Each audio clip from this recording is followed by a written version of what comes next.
A paz do Senhor, que Deus te abençoe com muitas bênçãos dos céus. Como já disse, mais uma EBD em estudo. Esse canal ele é gravado aqui na Assembleia de Deus, da Congregação da Boa Esperança, pastoreado pelo pastor Georgem Moutinho. Eu me chamo irmão Salomão, está comigo aqui o diácono Diego. Nós vamos comentar a lição de adultos, a lição tão boa, riquíssima. Antes da gente começar a comentar a lição, eu peço que você se inscreva no canal, deixe seu like e comente a lição. É de suma importância o seu like, porque o YouTube ele entende que é um conteúdo relevante e assim ele vai passando para outras pessoas e assim o Evangelho ele é proclamado aos quatro cantos da terra. Esse vídeo vai alcançar mais pessoas e elas possam ser impactadas pela palavra do Senhor. A lição que nós vamos comentar, a lição do número 5, ela tem como tema uma perspectiva pentecostal de missões.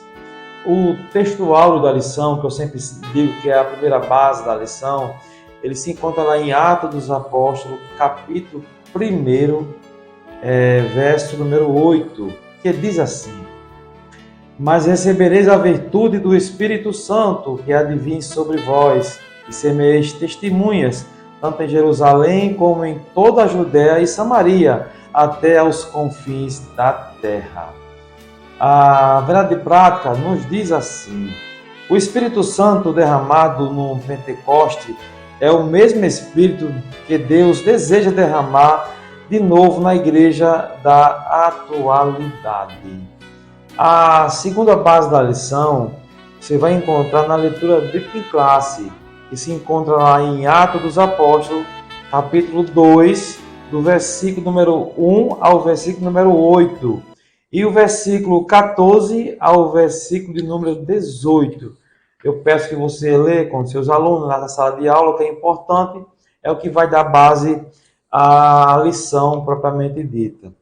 A introdução, ou uma pequena parcela dela, uma característica notável do movimento pentecostal desde o seu início, na virada do século passado, tem sido uma paixão por evangelismo e missões. Então, é uma característica do povo de Deus, o verdadeiro povo de Deus que nasceu de novo, ele tem essa paixão, esse desejo por evangelizar e fazer missões, tem esse desejo, ele nunca perde essa vontade, porque sabe que ele está levando a mensagem de boas novas de salvação. A palavra-chave da lição dessa aula de hoje é pentecostal, certo? Então, você se liga aí na mensagem que Deus tem uma palavra para você. Pois bem, então o primeiro tópico da nossa lição de hoje, que é uma perspectiva pentecostal de missões, o comentarista da lição, no primeiro ponto, que é somos evangélicos, vem trazer essa perspectiva. Queridos, está no nosso DNA. Na própria forma como somos denominados, somos essencialmente derivados do Evangelho. É verdade. E o Evangelho tem uma característica de ser dinâmico, porque uma boa notícia ou uma notícia é aquela que avança e avança e avança dinamicamente.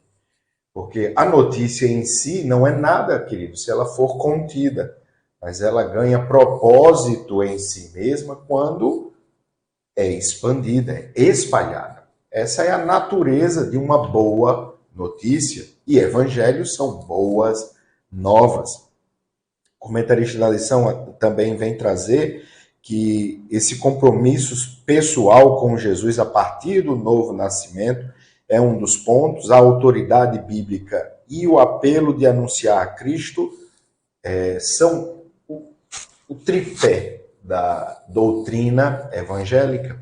E isso é uma resultante também da reforma protestante, onde nós vimos que a autoridade das escrituras é levada a um novo patamar, a salvação é pela fé e o sacerdócio universal dos crentes. É importante frisar que esse ponto, trazido pela reforma protestante, resgatou a responsabilidade de cada crente no reino.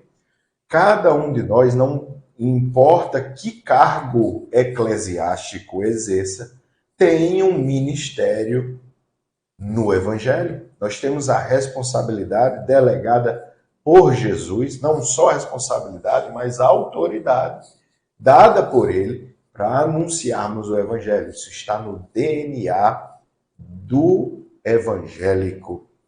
A própria denominação, né, que se dá a quem crê no Evangelho já traz essa dinâmica. Amém. E o segundo ponto, já dando continuidade, a gente viu com o nosso irmão Diego, somos evangélicos. E agora somos pentecostais.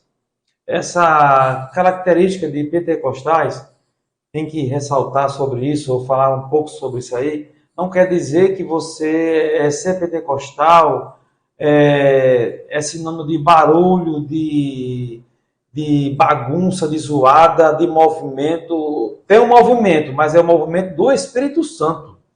Entendeu? É um pouco diferente das visões que temos de hoje. Por isso que ele dá aqui, o autor da lição, fala que o sentido de pentecostal é isso. Como o termo pentecostal, nos referimos ao crente que crê que a experiência do Espírito Santo que ocorreu lá em Atos dos Apóstolos, no dia de Pentecoste, de acordo com o livro de Atos, pode acontecer hoje também. Quer dizer, não só foi para aquele tempo esse movimento, o derramamento do Espírito Santo. Pode acontecer hoje também. Desde que a igreja dê lugar para o Espírito Santo, queira ser revestido de poder para que possa pregar a palavra do Senhor. Ou seja, a experiência com o Espírito Santo hoje não é diferente da experimentada pelos cristãos no século passado. Não, não é. É a mesma experiência. Do jeito que a gente viu ali, como em Atos dos Apóstolos retrata, que foi língua como partida como de fogo, eles falam em outras línguas, e até deixou muita gente ali pasmado com o acontecimento, e Pedro sai em defesa, dizendo que ali ele não estava embriagado, não, ali era o derramamento do poder de Deus. Então, essa experiência que aconteceu, e pode acontecer hoje, desde que haja, né, irmão Diego, o querer da igreja, querer ser revestido de poder. Por isso que podemos dizer, somos pentecostais. Exatamente. E no terceiro ponto, depois de termos visto somos evangélicos, somos pentecostais, nós vamos ver as contribuições pentecostais às missões. É muito importante, professor, frisar que a congregação, a denominação da congregação fundada pelos missionários suecos Daniel Berg e Gunnar Wingre não era a Assembleia de Deus. Não é. Eles eram da Igreja Batista e fundaram a denominação batista. Mas é importante frisar esse momento da história, porque a partir do momento em que o Espírito Santo desce àquela igreja, parece a repetição, respeitadas as devidas proporções, não é, irmão Salomão? Verdade. Mas parece a repetição do que acontece no Pentecostes. A igreja está reunida, ainda contida em Jerusalém, até que o Espírito Santo os incendeia. E dali o evangelho é propagado pelo poder, autoridade e impulso do Espírito Santo. No Brasil foi mais ou menos assim. Respeitadas as devidas proporções, tínhamos uma congregação, uma denominação fundada pelos missionários, que era reformada, tradicional. Até que veio o batismo no Espírito Santo dos primeiros irmãos e a obra ganhou um dinamismo diferente. É inegável, queridos, e precisamos reconhecer que a obra feita sob o impulso do Espírito Santo é muito mais profícua. Não é pela capacidade dos homens, mas pela ação e o lugar que damos ao Espírito Santo que a obra se espalha verdadeiramente como fogo. O comentarista da lição chama atenção para esse fato. Nós damos lugar ao Espírito Santo. Reconhecemos que é ele quem convence o homem do pecado, da justiça e do juízo.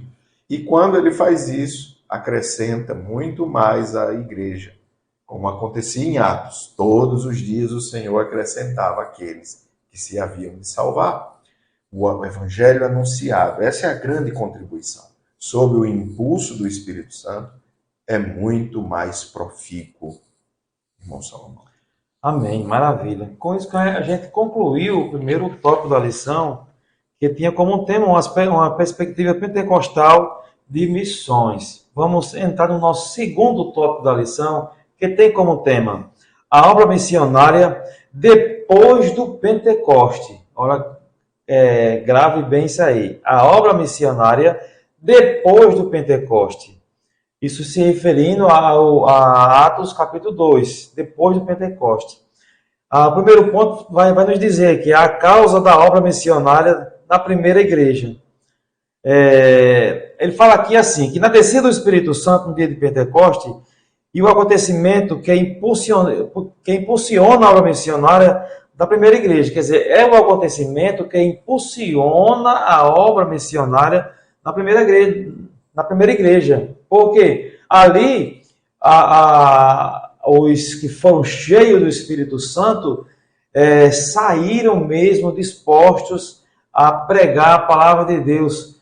Já não tinha um Pedro medroso, não. Já tinha ali um que, assim que foi questionado o que aconteceu, ele já fica de pé e já diz que aqui ninguém está embriagado, não. Já defende, entendeu?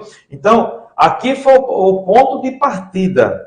O Senhor Jesus disse aos discípulos que uma vez capacitados pelo poder do Espírito Santo, eles seriam suas testemunhas até os confins da terra. A gente viu isso exatamente aqui em Atos capítulo 1, no versículo 8. Mas recebereis a virtude do Espírito Santo, que há de vir sobre todos vós, e semeis testemunhas tanto em Jerusalém, como em toda a Judéia e Samaria, até os confins da terra. Aqui Jesus falando, olha, vocês vão sair, vão pregar o Evangelho e vai receber o poder de Deus para vos capacitar para essa obra tão grandiosa.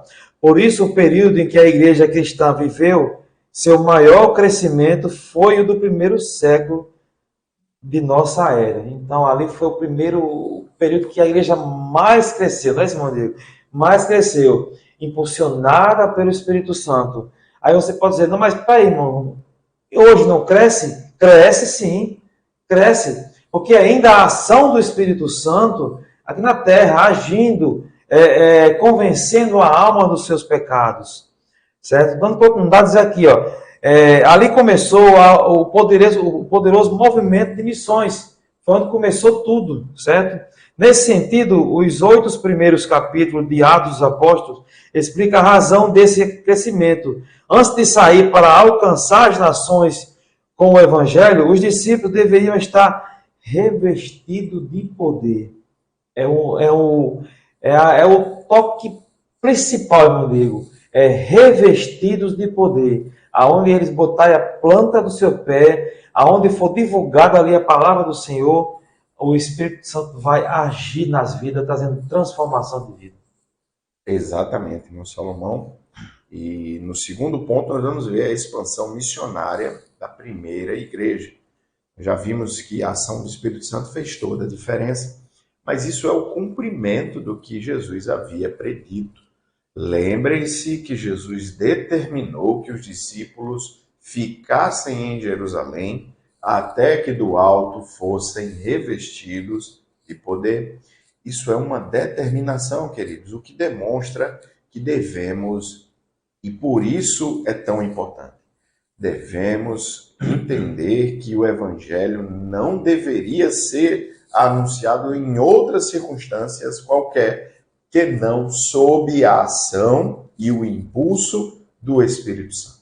Sabedoria humana, as estratégias humanas, o pensamento humano não deveria ter preeminência.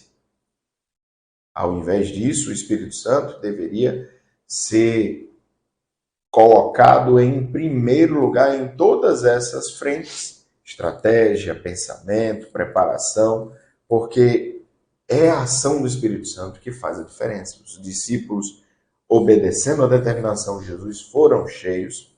E nós vamos ver que depois disso o evangelho começa a se expandir por diversas cidades e nações.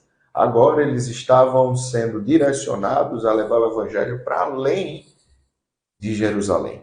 Vamos ver o exemplo citado pelo comentarista aqui, da pregação para o africano, que é uma referência ao eunuco etíope, e a Etiópia fica na África.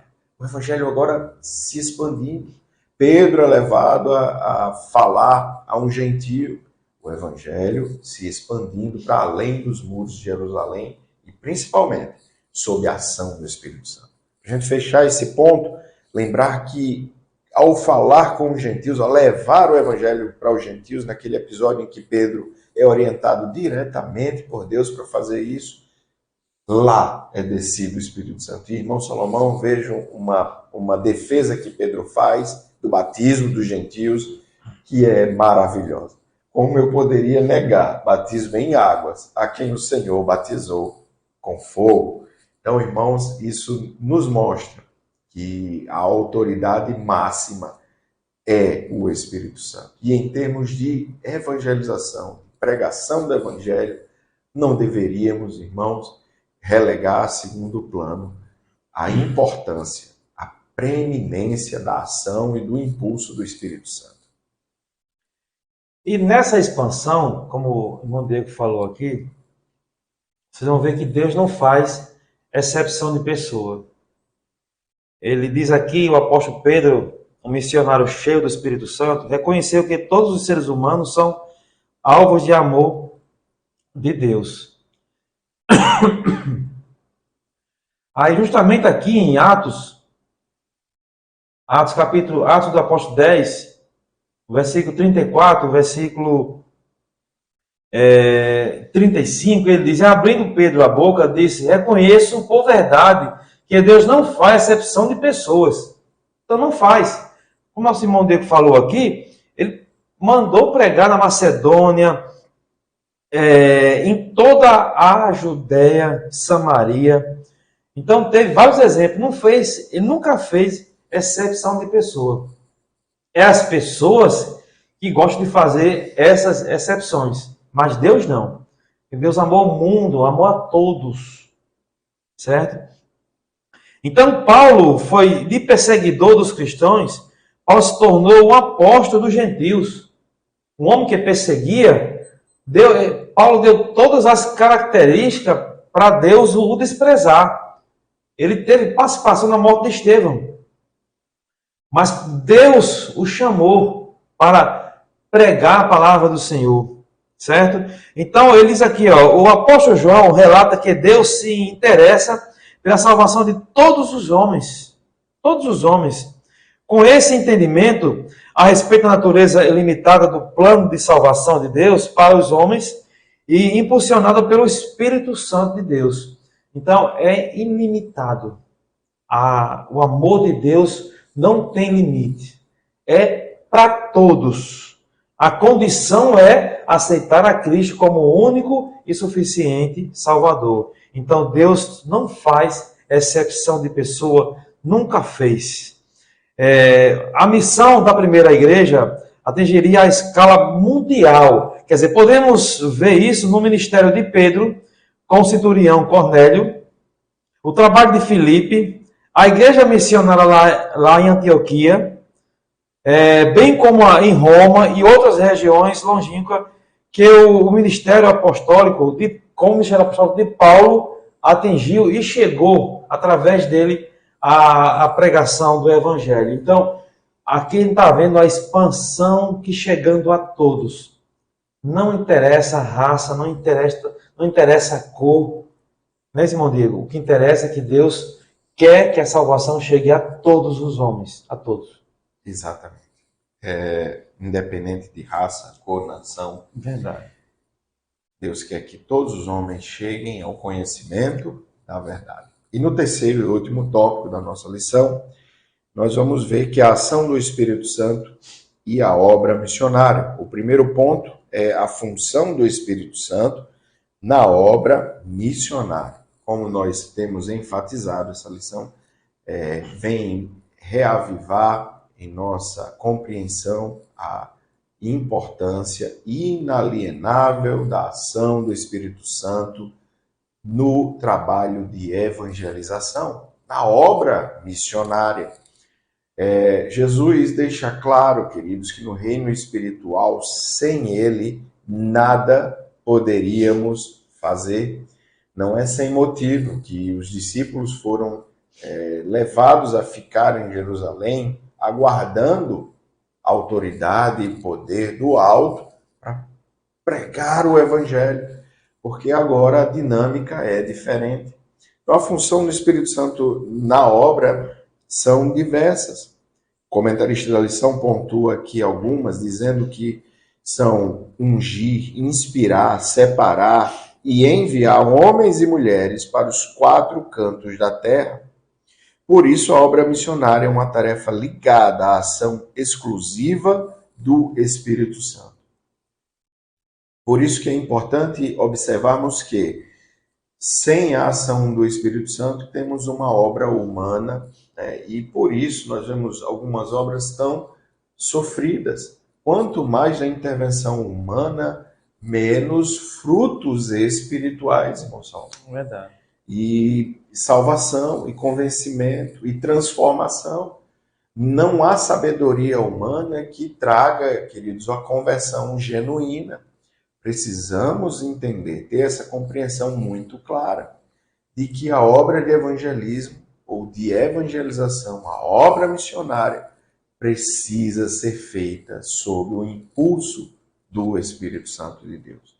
No texto bíblico, o comentarista cita aqui, lá em Isaías 61, do 1 ao 3, vamos ler o versículo 1 e 2. O Espírito do Senhor Jeová está sobre mim, porque o Senhor me ungiu para pregar boas novas aos mansos, enviou-me a restaurar os contritos de coração, a proclamar liberdade aos cativos e a abertura de prisão aos presos, a apregoar o ano aceitável do Senhor e o dia da vingança do nosso Deus, a consolar todos os tristes.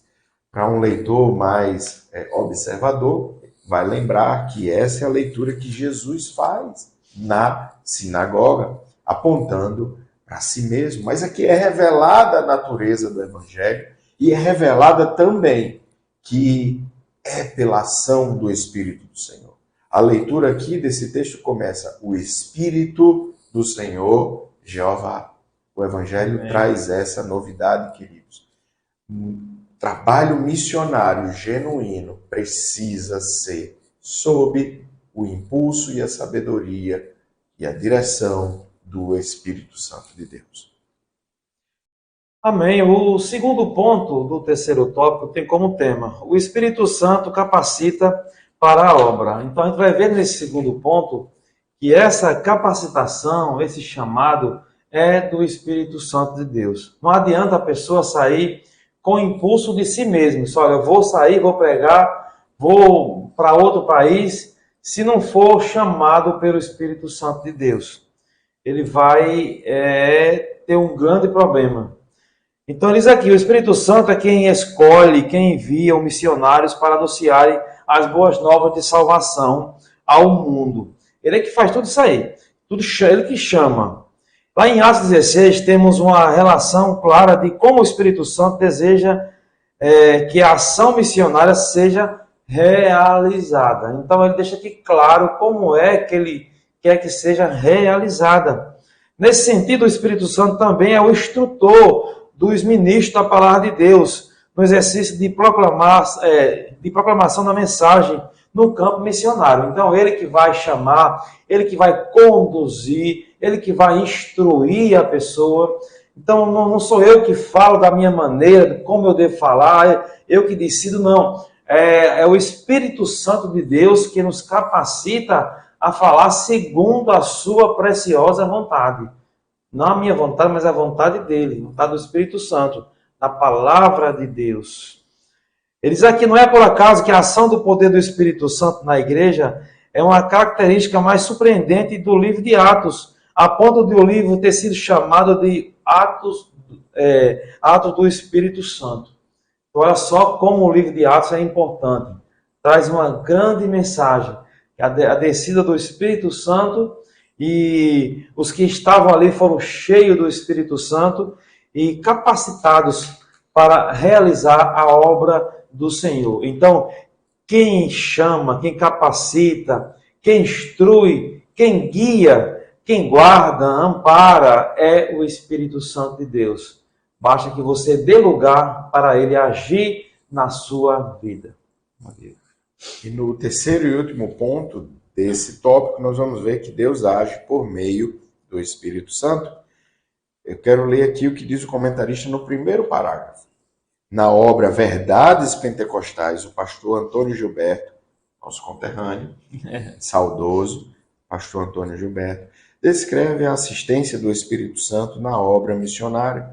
Ele mostra que o Espírito Santo escolhe, envia, capacita e direciona evangelizadores. É o que observamos no livro dos Atos dos Apóstolos, quando o Espírito Santo age na vida da igreja. Eu costumo ouvir uma frase, queridos, que eu penso que precisa ser reformada, mas que transmite alguma verdade. Mas diz assim: Deus não escolhe os capacitados, ele capacita os escolhidos. Por que eu estou citando essa frase? Essa frase, na verdade, não reflete muito a realidade bíblica. Não é um versículo. É uma frase. Por quê? Não é verdade que Deus não escolhe capacitados. Paulo era um homem extremamente capacitado. Mas toda a verdade bíblica seria se Deus escolhe os capacitados também. Mas ele é quem capacita espiritualmente, tanto os incapazes humanamente, como os capacitados humanamente. O que quer dizer isso, queridos? O próprio Paulo admitiu a realidade que tudo que ele sabia, toda a capacitação humana, e como isso é importante, ele reputava como excremento diante da excelência do conhecimento de Cristo Jesus. Um conhecimento profundo, um relacionamento pessoal, a direção do Espírito Santo. Tudo isso para nos lembrar.